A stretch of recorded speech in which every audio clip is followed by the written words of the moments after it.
I'm Bobby and I like to make stuff. Today we're gonna make a forge.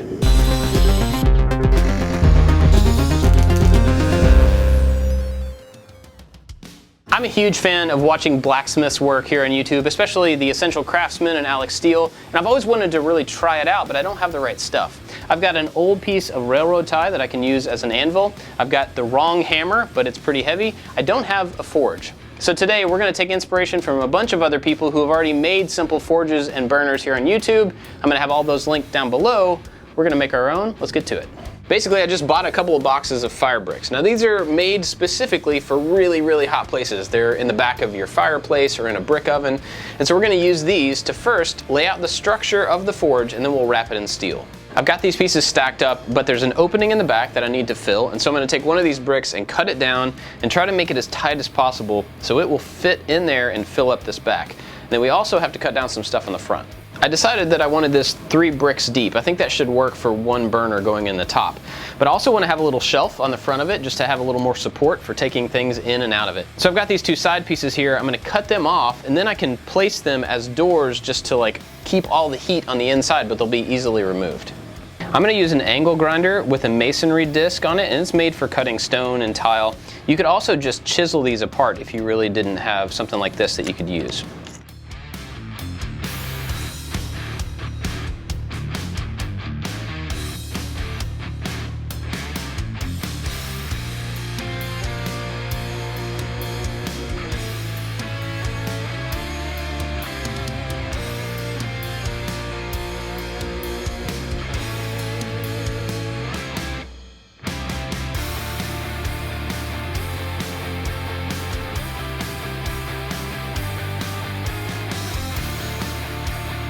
I've got the pieces in place, pushed tightly together in all the different directions, and then I took measurements from that. So I'm going to try to make a steel frame out of angle iron that goes around the top and the bottom, and then that will sandwich all of the bricks in between it. Then I'll weld the top frame to the bottom frame, and then hopefully that should all hold together as one piece. Now the bricks themselves won't actually be attached to anything. They'll just be held in and kind of pressed inside the frame. If I ever need to change one out, if it gets broken or whatever, I should theoretically be able to pull everything out through the front opening and replace a single brick. It's not going to be easy, but it is going to be possible. I have seen a lot of other forges like this that actually have nuts and bolts on them so that you can take the frames apart. I think that's a little overkill for what I'm doing, so I'm just going to weld it together.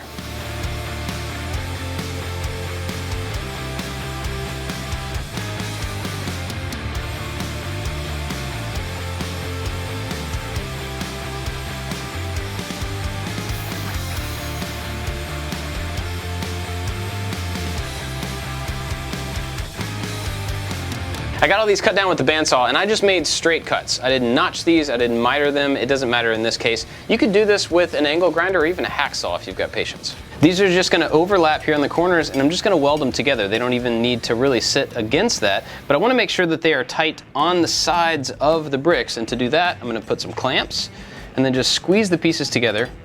And then once I've got them tight, I'll tack weld all of these joints, take off the clamps, and then do full welds.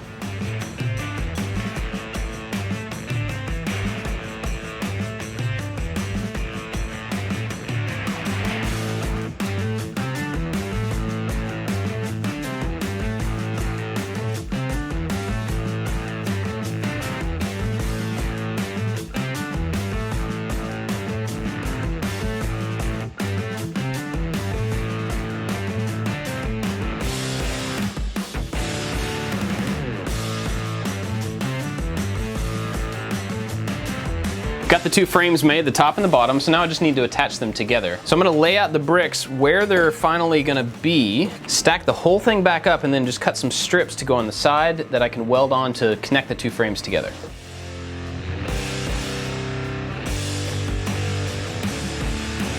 I decided to use angle iron to lock the corners together, and on the inside of this angle iron there's actually a curve down in the corner. So I took an angle grinder and beveled this outside corner of the top and the bottom so that this fits really tightly.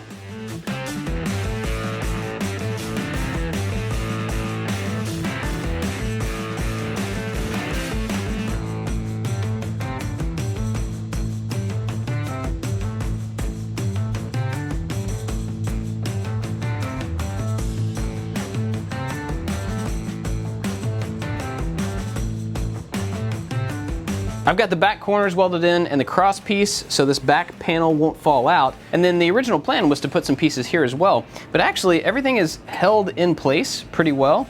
And if I don't put members here, that means I can pull these out in case I need to. I think that'll make it a lot easier to change out the bricks in the future if needed. Now, if for some odd reason this thing ends up not being stable or whatever, I can always just weld in some supports right here. But I think I'm actually gonna stop right there for the welding and move on to the next step.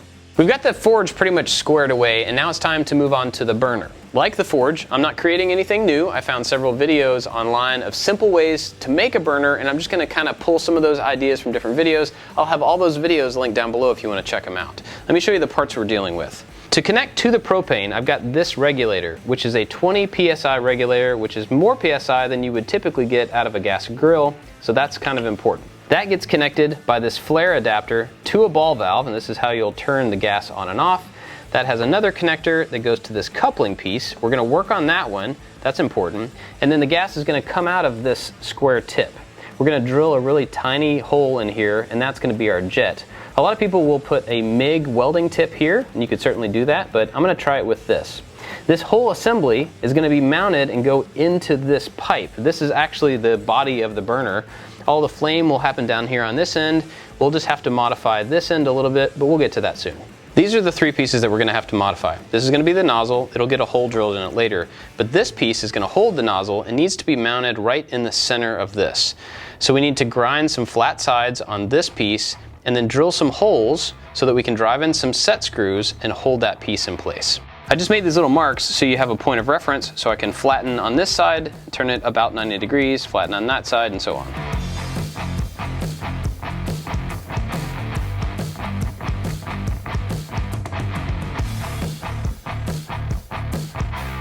I marked the 4 spots on this one as well, and I just need to drill holes in from each one of those sides. So I'm going to file a small flat spot, and that'll give me a place to center punch and drill the hole.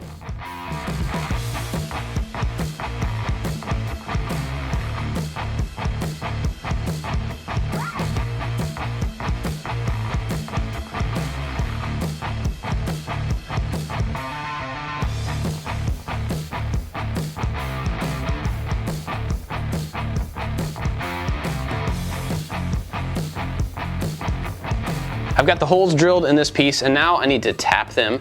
I just got a tap that matched the screws that I had. I don't think it matters what the size is as long as you have the right tap for the screw.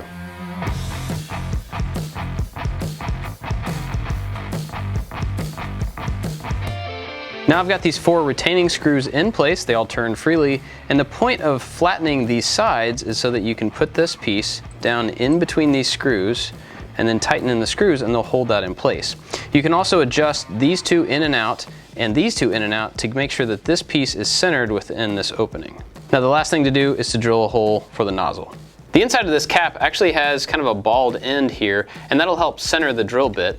I don't want to push hard because I'm using the smallest drill bit that I have, and I could probably actually go smaller than this for the jet, but this is as far as I can go. This is a 1/16 bit, so if you have anything smaller than that, you might want to try it out.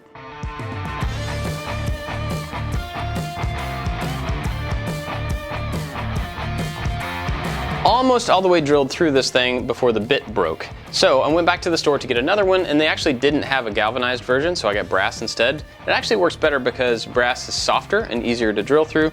So we have our nozzle done on this one. And I did want to point out something about using galvanized metal in this whole thing. When you heat up or grind galvanized metal, it puts off some gases that are not good for you. And so we don't want to heat the galvanized piece, but luckily, this is going to fit right in here, but the heat is all going to happen down on this end. So we don't have to worry about any of that affecting the galvanized piece. And you can easily swap that out if you can find this fitting in a different metal. So now that we've got the nozzle done, we're going to put all these pieces together with Teflon tape to make sure that it's nice and sealed up, and we're going to test it for leaks before we use it.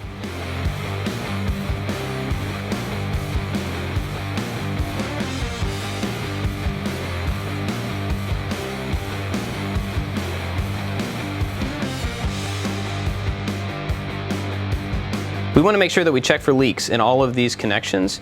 So first, I'm going to take out the tip that I've drilled out and put back in a solid cap with some Teflon tape, seal up that end, and then we can put some soapy water on all of these, add pressure to the end of it, and make sure that nothing is leaking.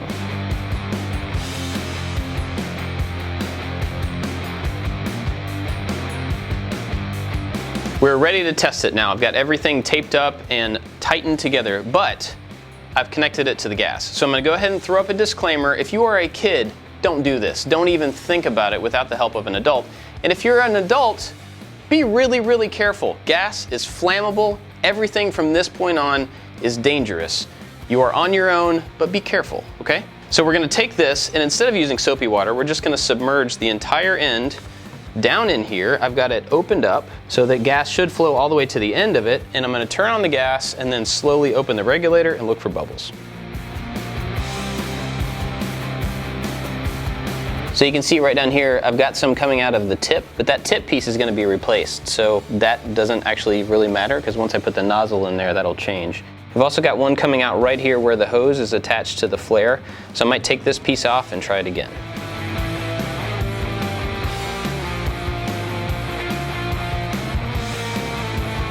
All right, we've got the pressure back on, the regulator open, and I don't see any bubbles coming out of the top. So I think we are good to go out and test it.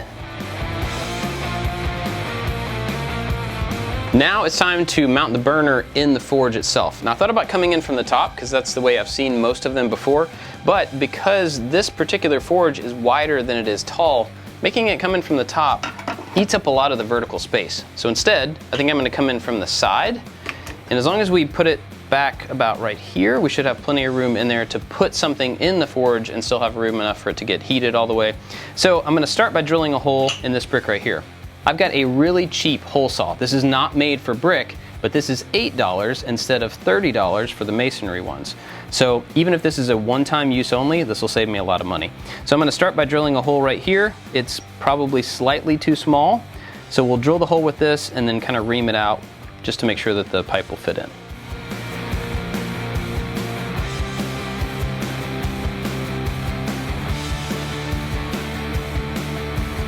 So that kind of worked a little bit, but it definitely destroyed the teeth on that pretty quickly, and I didn't get all the way through. I've also got a dead step bit. By dead, I mean it was overheated. It's not sharp anymore. But I think this will actually allow me to get through the material enough that I can come back then with a rasp and actually open it up. So we're gonna give this a shot.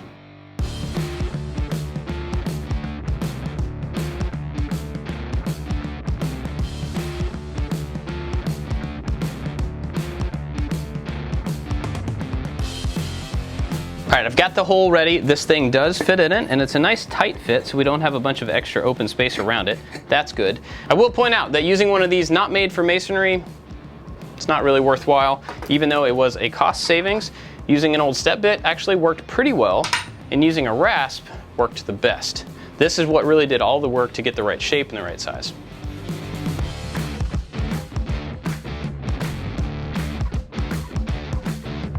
We did our initial tests with the burner outside just to be safe, just in case something were to go wrong. And we made sure to put the gas source around a brick corner from the actual burner.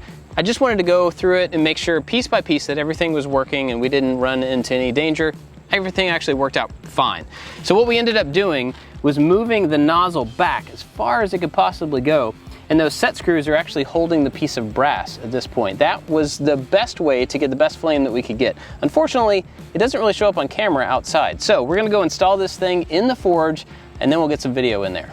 I took off the end of this and I'm gonna slide it into the hole that I made. I also made a really simple little shelf that's lined up with two sides of the hole just to support this so it's not hanging out and pivoting on the brick itself.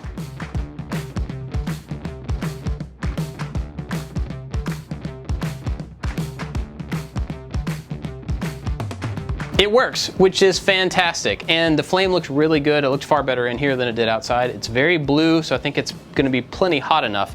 I did notice a couple things while we were testing it though.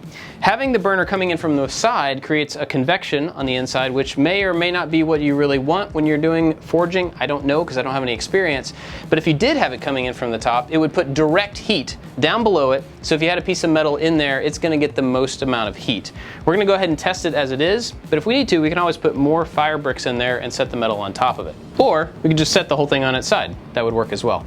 Another thing I wanted to point out is that we are currently testing this inside. I've got the ventilation running, but if you're gonna use a forge, you need to use it in a well-ventilated area for sure. I've got this piece of steel. We're gonna heat it up and see if we can flatten it out.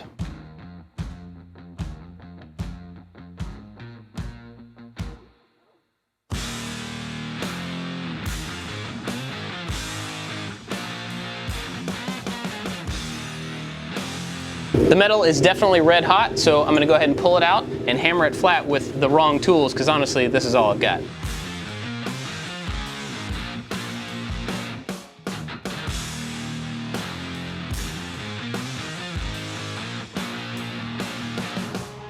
It's a tiny spoon.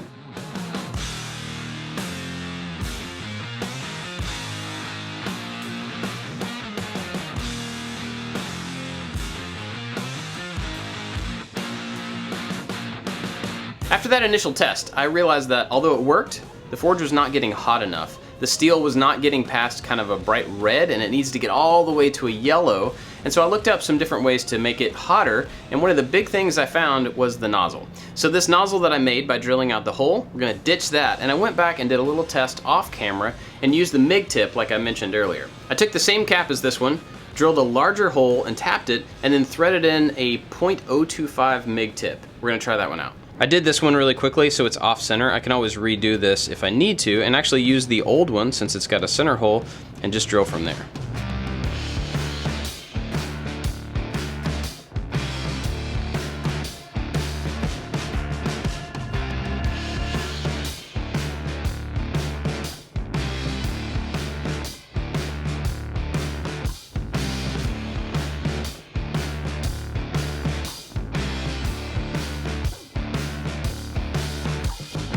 And there it is. It is a simple but working forge. I'm pretty excited to have this. Now I have a whole lot to learn about doing some very, very basic blacksmithing, but I'm looking forward to it.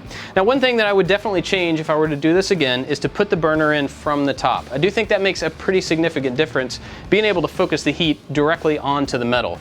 Now in this case, like I said, I could always turn it on its side. I just won't have this little tray that I made to hold the metal. Like I mentioned, there's gonna be a whole bunch of links down in the description of other videos that I watched learning how to build simple forges and simple burners. There's tons of variations, so be sure to go check those out before you make it. And if you do anything like this, please be safe. We've got tons of other types of project videos for you to check out, and if you're not subscribed, please go ahead and do that as well. That's it for this one. Thanks for watching. See you next time. And then when I want to take something, forge, apply, in big, looking at how did I saw to learn how to